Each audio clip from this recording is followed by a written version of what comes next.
Hey everyone, and welcome back. So getting around to doing a comparison video between two recent releases in 4K of the original Texas Chain Saw Massacre. And I have them right here. So first up is the Dark Sky release that was released here in the States. And then in the UK, we got the release from Second Sight. Now I will say, for the sake of this comparison, I do have the Steelbook of the Dark Sky and the limited edition of Second Sight release. But I'm not talking about like the packaging or anything. I'm literally just talking about the presentation on the discs themselves, which you can get both of these in standard releases. So I just want to clarify that up front. So the Texas Chain Saw Massacre is a film I have loved, I feel like, my entire life. I remember as a kid, I actually saved up my allowance so I could buy one of those like really cheap VHS copies you would find almost in a bin at like some stores. You know, they were like $5-6 or something. But yeah, as a kid, I didn't know, and I used to watch that a ton. So I've kind of grown up watching Texas Chain Saw Massacre in like pretty much like almost every format there is, I feel like. And now, of course, we're here in the 4K world, and we actually have not one but two releases of it in 4K. Well, we've had other releases in 4K before, but specifically I'm talking about these two right here.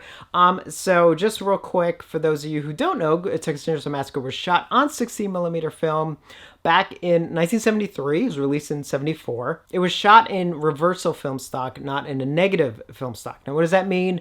Negative film stock, which is what actually most films are shot on, whether or not 16 or 35. And a negative format is able to capture a lot more information. So, for example, just real quick as an example, let's say you're shooting a scene outside. You have an actor, and behind them it's a sky. It's the middle of the day, nice, bright, sunny day. You're exposing for the actor. But it's blowing out the sky behind you. So instead of maybe of a blue sky, you're getting more of a white sky. Now, in the old days when you did that, you had to make a choice. Like, do you just leave it like that, or do you process it in a lab, maybe split the difference between the two as far as exposure goes? But you had to make a choice one way or the other. Now, in modern day, because we can do all this in a computer, you know, you scan a film and then you can color correct it. And a computer can actually isolate stuff. So you can isolate either the actor or the sky, or both even, and you can adjust exposures as needed. So for example, you can take that same shot and you can isolate the actor and then take the sky behind them and bring it down. And even though in the original negative film, there's still information in there. So you can pull down that exposure, and that white sky is now going to be blue. You may even have some clouds. So that's a negative format, and that's indeed what pretty much most films are actually shot on. Now, in the case in 16mm film, of course, you have what's known as reversal stock, and that basically means that what you shoot is pretty much burned into the film itself. You don't have any latitude beyond that. So if you have a shot that's overexposed, there's no coming back to that. You might be able to pull maybe half a stop out of it at some point during the process, but most likely not. You're pretty much kind of left with what you shot. And indeed, with Texas Chain Saw Massacre, that's what they filmed it on. So a lot of the elements of the film, as far as exposure and things like that, they're there. They're not going anywhere. And one scene in particular in the film, which is probably the most obvious, of course, when they're in the van, you know, the windows are pretty much white. I mean, if you look carefully, you can occasionally see like a tree or something kind of go by very faintly out the window, but really it's just kind of blown out white because they exposed for everything in the car. And that's just the way the film is going to look. And of course, being shot on 16mm film, it also means it's naturally just going to be a very grainy film. And of course, for its release, it was originally blown up to 35 for release. And actually, that's the way it held even on video releases early on. It was actually, they were using the 35mm blow up for video releases. It really wasn't until I think the late 90s or somewhere around there, where Elite Entertainment, if I remember correctly, the company that was at the time co-owned by Don May Jr., who currently owns Synapse. If I remember the story correctly, they actually found the original 16mm elements to Texas Chain Saw Massacre in a paper bag in someone's garage. I kid you not. But their Laserdisc release, I believe, was the first time those original 16mm elements were actually ever used for any video releases. But they've been used, but now luckily those elements have been used for every release that has come since then. So DVDs, Blu-rays, and now 4K. So now in the case of these releases, it's not a new scan of the film. Actually, to my knowledge, they used the 4K scan that they did with those elements for the 40th anniversary, which of course was 9 years ago. And if I'm not, now here's the thing, I don't know all the details. I believe what they're using for both of these releases, because if I remember correctly, MPI, who owns Dark Sky Films, I believe actually owns the film, the Texas Chain Saw Massacre. They actually own the film outright, and I believe they also own the original film elements. So for this release, I believe that the master that was created from that scan that was done for the 40th anniversary, so you're talking about did the scan, did some cleanup and color correction and everything, because at the time, again, they created new DCPs to be shown in theaters. Obviously, they did a Blu-ray release at the time. And I think that master file that was done at the time is actually the basis of what's on these two releases. Now, from what I can tell, I would say the Dark Sky one is the one that basically took that master file and just put it out there. Whereas Second Sight, I believe, took that master file, did some additional cleanup work on it, and then that's the version that they put out. So these two releases are not completely identical. They're close, but not completely identical. So then the big question is, well, what are the differences? I know a lot of you have also been wondering, like, well, which version would you recommend? And I guess if you want the fast answer, you can just jump to the end of the video, but I hope you watch this through, at least just to hear some of my points. So in the case of the Dark Sky release, you are getting a version of the film that, for better or for worse, is not tinkered with in any way, which is good. I mean, both releases, like none of them suffer from like noise reduction or anything like that, which could be tempting because of the amount of grain and everything that's inherent to the original film elements. Now, the Dark Sky one, though, is a little rougher in the case where it does have a couple more scratches that are apparent, not big ones, but I mean just here and there, some extra big pieces of grain, a couple minor scratches, some minor color fluctuations that I did notice, a couple of very, very minor. I'm just kind of mentioning there because they're there here and there, but not too bad. There is some minor compression issues, which not too bad. It's not like big giant blocks of compression that kind of screams at you. It's more there's a couple daytime shots where you can see the compression kind of struggling to hold the amount of grain that is present in the frame. And a lot of that I did not see in the Second Sight release. Second Sight release to me really kind of had much better compression and was able to hold the grain. So the amount of grain that I'm seeing, which is a lot, I mean, again, just because of the original film elements, but it was able, I kind of feel like I'm seeing much more of actual film grain, whereas on the Dark Sky release, I did feel like I was getting film grain with a little bit of digital noise kind of mixed in with it. Again, not too much, just a couple shots here and there. In the Second Sight version as well, I did notice that some of the color fluctuations weren't, I'm not saying they weren't there, but they weren't as noticeable. I think they were able to kind of fix those a bit. And also some of the like extra grain and scratches and everything. I did notice the cleanup in the Second Sight one compared to the Dark Sky one. I was trying to give a good example of this. Hopefully you can kind of see it here between these two frames. Obviously they're not 100% identical. I'm sort of just pausing it as needed, but you can kind of see that the Second Sight has just a little bit more cleanup to it in a couple of spots. And I do want to say that these screen captures that you're seeing, they're not professional. I'm literally just using them as examples, so please take them with a grain of salt. It's me taking a picture of my screen to try and grab these, and even then, my camera is, I think, still making a couple of adjustments on their own, so they're not 100% representations of what I'm seeing. I think they're close enough, at least, but it's really just going to give you guys an idea. And of course, the other thing, which is a little bit of a big deal for me, only because I think I'm a little bit sensitive to it, is the fact that the Dark Sky version does have some clipping issues that's happening in the highlights, and those were not happening in the Second Sight release. So what is clipping? Basically, just simply as I can put it, your monitor, whatever you're watching, a TV, or in my case, projector, these monitors are only able of showcasing so much of a range between bright and dark. And if you go beyond that, that's what's known as clipping. So in the low end, you can clip your blacks, and then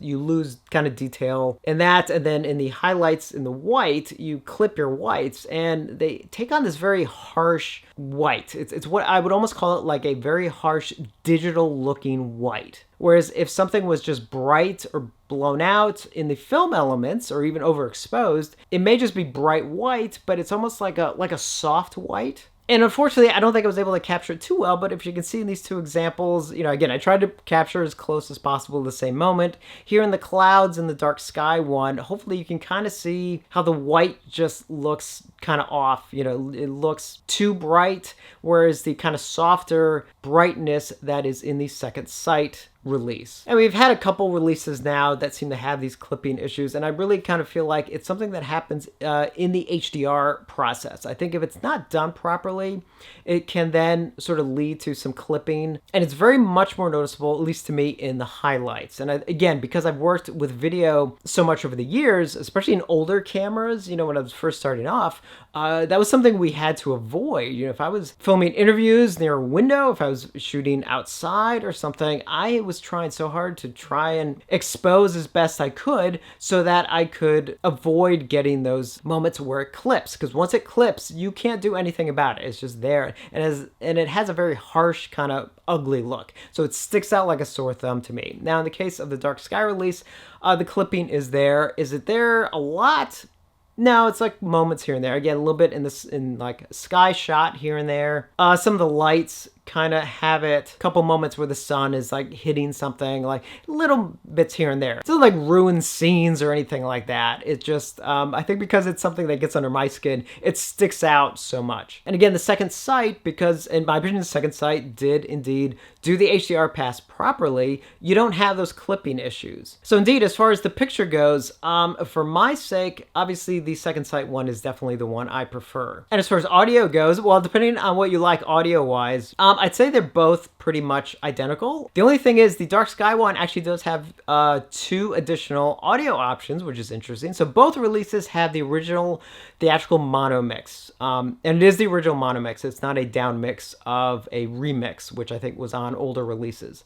It's the original mono mix on both, and it has a brand new Dolby Atmos track, which again is on both. Now the Dark Sky one also has a stereo track as well as a 7.1 mix, and I think the 7.1 mix is technically what was actually used for the Dolby Atmos track, so it makes it a little bit redundant in that regard. The stereo track, interesting. Don't really think it's needed, but I mean, again, it's there, and if you want as many audio options as you got, the Dark Sky one definitely has you covered. Where again, the second sight one only has that original mono as well as the Dolby Atmos track. And the thing is, the Dolby Atmos track is kind of fun. Is it Dolby Atmos E? You know, not really. You know, it's like I'm not hearing anything above me or anything like that. But still, it's a fun option to have. But most of the time when I watch the film, yeah, I'm pretty much going to just go with the original mono mix. And as far as extras go, well, this is where things get a little interesting. So technically, they both pretty much have all the same extras.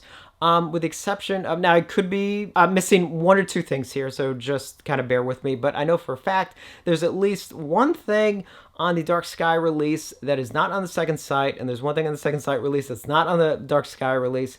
So Dark Sky has a interview, I believe this was on their limited edition Blu-ray from the 40th anniversary. And it's an interview between William Friedkin and Tobe Hooper. Now, that is now on the Dark Sky release. I believe it's on the bonus disc that's in the Blu-ray bonus disc. Whereas the second sight release does not have that, but it does have an extra commentary track. Other than those things, I believe they all pretty much share all the same extras, including the brand new documentary, The Legacy of the Texas Chain Saw Massacre, which luckily is on both. And they also both, what was the name of the, let me look this up real quick. The Shocking Truth, which is the documentary that was done, I believe for the 40th anniversary. So that's also on both. And again, a bunch of other extra interviews and all 4 commentaries. Again, the second sight has 1 more commentary track, but even some of like the outtakes and deleted scenes and trailers and things like that, like they're both almost identical pretty much. Now the thing is though, you do have to take into account, depending on where you live, of course, these now 4K region free, any included Blu-ray with the Dark Sky one is, I believe, region A locked, and the included Blu-ray of the second sight one is region B locked. Now in the case of Dark Sky, of course, the 4K disc has the movie, obviously, it has the commentary tracks, and then that's about it. And then the included Blu-ray is where all the other extras are the documentaries and the interviews and all that kind of stuff. In the second sight release, and this was actually something I didn't know until I put the disc in, the second sight, the 4K disc in the second sight release actually has all of the extras, all the documentaries, the interviews, and all that kind of stuff. I was not expecting that. So actually, the nice thing about the Second Sight one is even if you can't play region locked Blu-rays or anything, it doesn't matter because all the extras are on the 4K disc. I'm assuming that means they're basically using a larger capacity disc and they're just housing everything. And of course, Texas Chain Saw Massacre is not that long of a film anyway. It's like, what, 80 some odd minutes? And all the extras are basically, I think the newer extras are HD and all the other older extras I think are all standard definition anyway. So it's not like it's even taking up that much space. So the fact that it's all on one disc kind of means that wherever you live, you can get the standard release of the Second Sight and get everything. Whereas the Dark Sky one, I'm not 100% sure, but I think the extras Blu-ray might be region A locked. So kind of a wrap up on all this. So which release should you go with? It kind of, honestly, it just depends. 1, where you live. 2, how much you want to spend. And 3, how much of a fan are you of the film? See, for me, Texas Chain Saw Massacre is actually one of my favorite films. It's not only one of my favorite horror films, it's actually one of my favorite films of all time. So I wanted to seek out the best possible release as I could. And presently, in my opinion, that is indeed the Second Sight release. Now, if you're in the States or Canada and all you can get is the Dark Sky release, is that a bad thing? No, actually. To be honest, actually, if it wasn't for the clipping, it really wouldn't bother me that much. The clipping is just, and again, that's more a me thing. I think as I said before, I'm just more sensitive to clipping than I think a lot of other people are. And again, it's only a couple shots here and there. So if you have the Dark Sky release, do you have a good release? Yes, and I do want to stress that. And of course, if you're in the UK, obviously you're all set. Get the Second Sight release and you are good to go. But if you're outside of the UK and the Texas Chain Saw Massacre is indeed one of your favorite films, a film you love a lot, and you really do want the best possible presentation, I highly recommend getting the Second Sight release. I mean, again, is it a night and day difference between the two? No. I mean, I have to stress, everything I'm pointing out is there. It's really minor. It sticks out to me only because I'm looking for it. I mean, again, for the sake of videos, for the sake of reviewing, like I'm looking for stuff, But if I was about to sit back and just watch the film, either version works for me. But because I do have both, I'm going to go with the Second Sight. So just because I do think overall it is the better presentation. So those are my thoughts on these two releases. If you have any questions about them, please ask. I'll try and answer them as best I can. Again, I wish I had better examples. I'm hoping one day maybe I'll be able to really take better screenshots rather than me just taking a picture of my screen. And if you have both of these releases, let me know your thoughts if you've been able to do kind of a side-by-side. And as always, thank you for watching, and I will see you on the next one.